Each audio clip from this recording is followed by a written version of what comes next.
What's up, guys? It's Charles here with Rocket Punch. I'm going to do a review of the Transformers Masterpiece MP-08X Dinobot Commander Reximus Prime. This is actually a KO release, which is based on the MP-08X, which is the comic version with the paint applications that are done in a nice metallic. So here we're seeing the front of the box. As you can see, it's got some nice photography of the actual figure itself. If we go ahead and take a look at the gloss here, you can see it's very reminiscent of what a standard Masterpiece box would look like. It's got the matte finish in the background, the gloss right over the figures here. The side has the Transformers Masterpiece logo done in foil, and here you can see the 2.0 Reximus Prime name here. And here's the back. So they also went ahead and did the actual size thing right here, just like they would with the original, except, guys, this is oversized. So if you look here, it says 290 millimeters. So this is very well deserving of the Reximus Prime name, which is the KO name for what is actually Kim Grimlock, which is the MP-08X. And here we see some photography doing some scaling. Now the photography, right here with the scaling is a little bit blurry. Although I gotta say this one doesn't look too blurry. But again, it's a KO, so we're expecting things to be a little off. But the presentation is overall very nice. But, let's not blab about the box any longer. Let's go check it out. Now, here he is out of the box. As you can see, he barely fits in my review area. So I'll do my best to try and get him in the whole screen here. Maybe a wide-angle lens at some point would be a good investment. But, yeah, there he is. Before we continue on with him, I do want to show you that it does come with a little spec card here that does say Reximus Prime. Let's take a closer look at this card here, okay? So we got a nice glossy card stock. It's not plastic. With a photograph of Reximus Prime. You'll notice the Autobot logo is gray. This is probably a picture of a prototype, maybe, with the illustration that you would find on the back of the instruction booklet, right on the back here. If we look at this side, you do get the little specs down here, and you get his robot mode and dinosaur mode. Even though this is a KO, it's not a direct KO, it's an oversized, hence the different name. And you got the little comic book style instruction booklet, which comes in this little Ziploc baggie. You also get this little blaster here, all right, which obviously will light up here with the LED, and of course the LED feature does carry on into this figure. We also get this alternate head here with the teeth and that little crazy looking face, all right, in case you want to use that. And we also get two crowns, I'm assuming one for each different head. So that's a really nice addition, and I gotta say the chrome on this, really, it's excellent. There's no flaking of anything. It's actually nice and glossy, and I prefer this type of plating over just plating it silver and then spray painting it yellow on the top. I don't like that because it ends up looking greenish. But just so you guys know, it looks like it's just plated in the gold color, all right? And how could I almost forget this sword right here? Look at this. It's also done in a red plating down at the bottom. It's got this nice little translucent blade. I mean, everything just reeks of high quality on this KO. So if you guys are a little bit, off-put by the fact that it's a KO, just please know that this is a very high quality figure. Now, before we even get any further into the review and actually look at him, I do want to do a little disclaimer here because apparently it does matter to some people if I am provided with samples, all right? So just so you guys know, I do pay for about 95% of everything I review. Luckily, tfdirect.com is awesome enough to support the channel by providing us a sample. And just so you guys know, that's in no way going to affect what I feel about this figure. The figure is good on its own, and I'm going to show you why it's good. So we're going to go over it right now. So first of all, the size. Look at this thing, guys. It is gigantic. Now, one of the biggest things that people commented is, why did it have to be the comic color? I'm one of those people that would have preferred the standard color, the black plastic. But having this in hand, honestly, it looks good. I mean, the gold color, the red, and the blue just look really nice. It's kind of super robotish.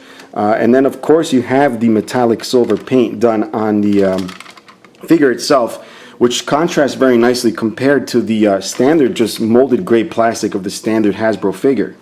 As a matter of fact, let's go ahead and take a look at the regular Hasbro. This was the first release Hasbro one, and just look at it. It's dwarfed.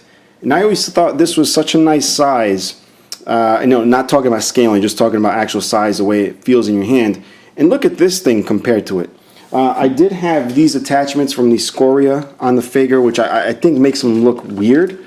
I'm going to see if I can just put these on just so you can see how it scales with these things attached. The good thing is they just slide right on very easily. Alright, and then we'll stand them right next to him right there. And even then he's still kind of dwarfed. I mean, if we look down, you'll see how silly the feet look with that attachment. It's a very nice thing that Fans Toys did, just so they can get it a little taller to look better with the other Dinobots that they're doing. As a matter of fact, speaking of the Fans Toys Dinobots, let's take a look at Scoria. Alright, so here's Scoria. So you can see Grimlock is a little taller. I'm not watching the cartoon right here in front of me, so I don't know if this is scaling properly, but it does look good. I mean, you do picture Grimlock being bigger than the rest of the Dinobots just because it's Grimlock. And on the far end of the height spectrum of Masterpiece that I have is this Masterpiece scaled Skyfire, Jetfire, whatever you want to call it, the Daka Kronos. So you can see the Grimlock is almost as tall, and this is literally one of the tallest, if not the tallest Masterpiece scale figure right now for the regular Autobots. And then of course you can't do a scale comparison unless you have MP-10 right there. Looks so tiny, it looks like a little baby. Speaking of little babies, we have here Ollie, which is X-Transbot's wheelie here. So we're going to put him right at Grimlock's feet. As you can see, he's barely clearing Grimlock's knees. Moving back to Grimlock here, as I was saying before, the chrome on this is absolutely stunning. It does have little markings, like little like little air bubbles or whatever you want to call them, like little dots. I don't know if those things buff out, but other than that, I don't have any chipping going on, and the color is just a beautiful gold. We have nice red plastics here. We have this little crotch piece, which, by the way, all the die cast on here is the same as it would be on the originals, in case you were wondering. So we got the die cast here on the crotch. We have the die cast here on the claws. We also have die cast on the shoulders right up here. Take a look at the rest of the plastics here. We got this blue, which seems to be an object of contention for some people, but again, now that I have it, it's not really a big deal. And here you can really see the difference of the paint there, which is a nice silver paint, and we'll go ahead and compare it one more time to the silverish gray plastic from the Takara that has all the swirl marks all over it. But I'll take silver paint any day of the week if I have a choice.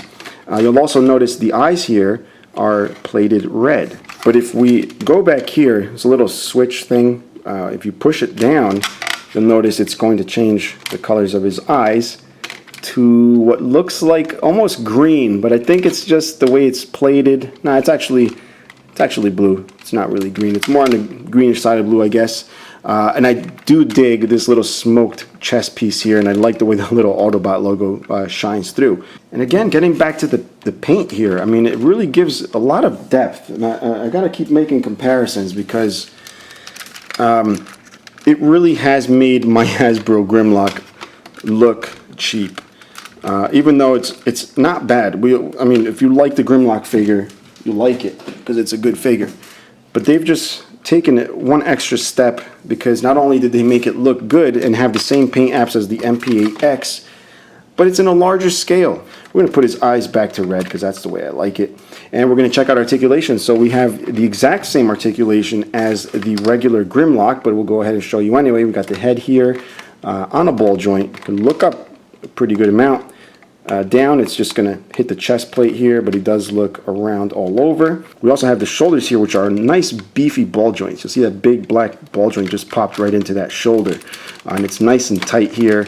We also have the forward motion, because obviously it's a ball joint. It lets you do all that stuff. We also have here a waist joint, all right, which is kind of limited because of this little back section here. We have the legs that go forward, and you'll see it does hold the entire weight of the leg. It's not loose at all. And the knees, we can just get them to bend here, all right, are also nice and tight.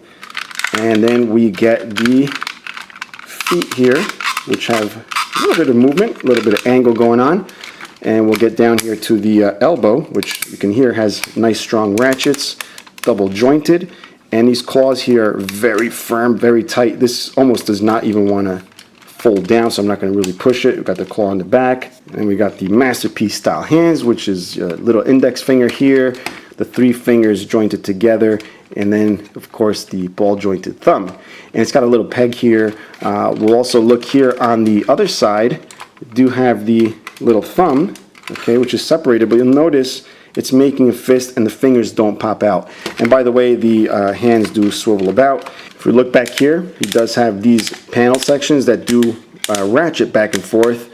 You can have it like a wing kind of style here, or if you're short on display area, you can also put them back, have other robots here on the side. And getting back to this, the reason this is like that, you might have just seen that right there for a second.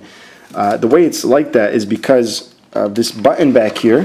If you guys don't already know, if you press it, it activates an LED feature. So you can see it's a nice strong LED, which allows you to use the weapons that are included in the set. So we're going to try it out with this gun here, and it's not lighting up. I'm not sure if it was even supposed to be light piped. I've never used this on my regular Grimlock.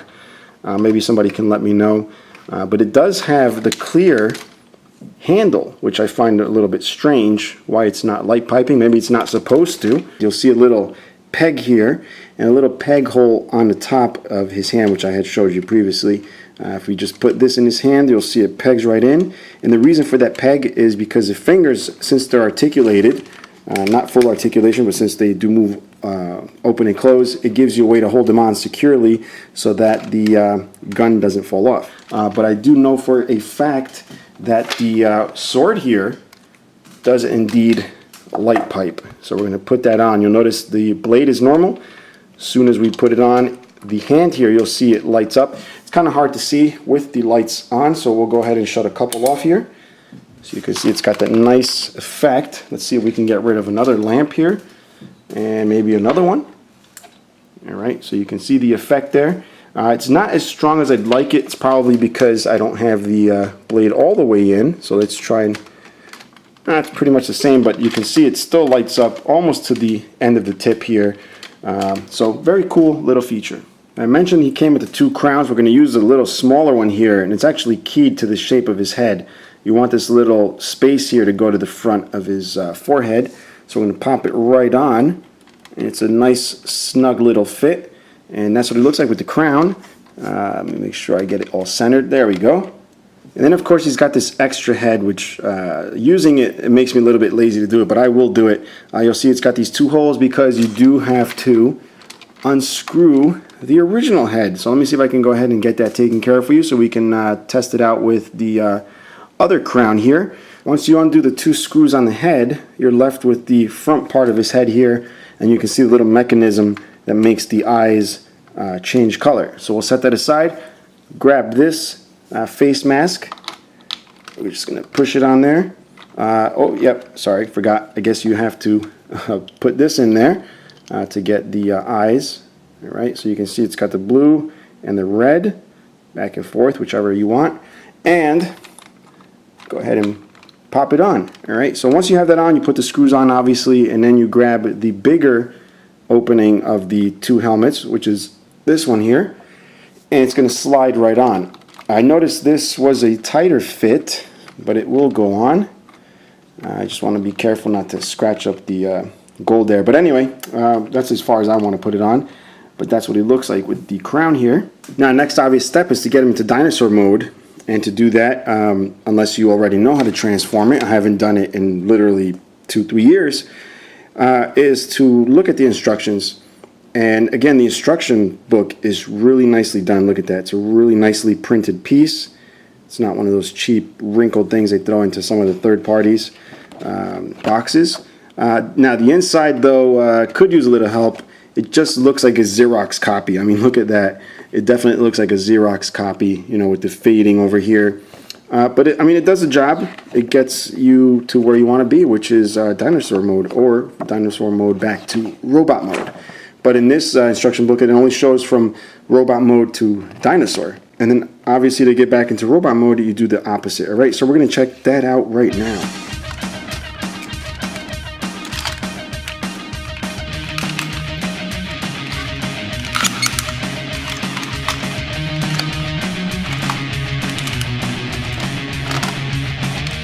wow. Just wow, this thing is huge.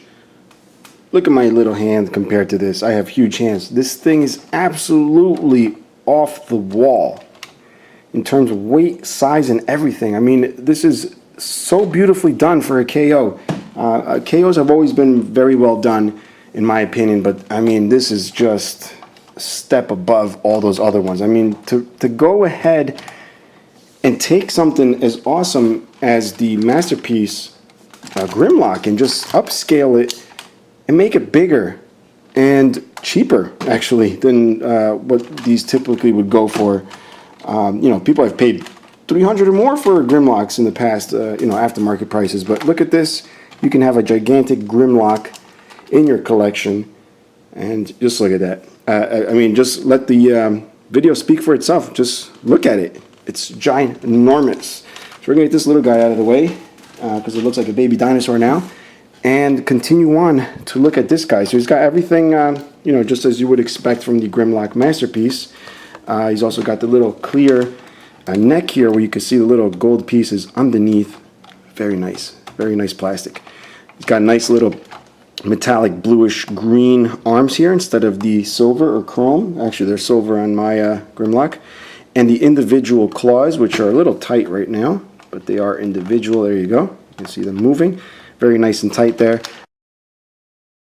We also have the legs here, which were originally the shoulders, so it has the same beefy ball joint going on there. And then we have like a little bit of the wag of the tail here and also on the back. You'll notice the chrome on this is also nice, save for the amount of fingerprints I put on, but you can see the reflection is very nice. And here we can see the nice little blue paint here and a little red and green translucent plastics and a little gold here from the foot, and obviously the gold plating underneath. Now again, I'm severely in need of review space here, but we'll go ahead and do the best we can. Here's MP10. Look at the size difference of that, and just so you know what that would normally compare like, here's the Hasbro. As you can see, it's not even taller than Optimus Prime. It looks very teeny. I can't understand how teeny this looks now now that I have this. But look at that size comparison. And we have wheelies here somewhere because I want to put him here to recreate a scene where he just sits on top of Grimlock there. I'm not really going to try and pose it all too well there, but you guys know what I'm talking about here. While he's in Dino mode, now we can clearly check out the beautifully, and I do say beautifully, tampo printed Autobot logo, because for a KO, this is absolutely beautiful. It's perfectly centered. It's not furry around the edges. It's not blurry at any point. It's just sharp. And that goes the same for all the other paint apps. I mean, this thing was done with love. This is not just a matter of just knocking something off to make a quick buck. Whoever was behind this really enjoyed it. And I almost forgot to show you guys the little eyes here that do change color. I believe we open this up. I don't exactly remember. Yeah, we spin this, right? Is that how that works? We pull it down, spin it around, and then we got the red eyes. And if we look at the mouth here, if you have the US Hasbro version Grimlock, I believe the teeth are rounded. Let's go ahead and take a look at that. Yeah, the teeth are rounded.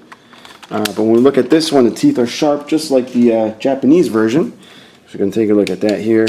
It does open. It's spring-loaded, although it has very slight detents, which allow you to keep it open. But if you just open it quick, it will just chomp back down, which is actually really nice. And of course, you got the little swivel here of the head. He's got a really cool, like kind of Mecha Godzilla-ish feel, doesn't he, with all the rivets and the nice silver paint?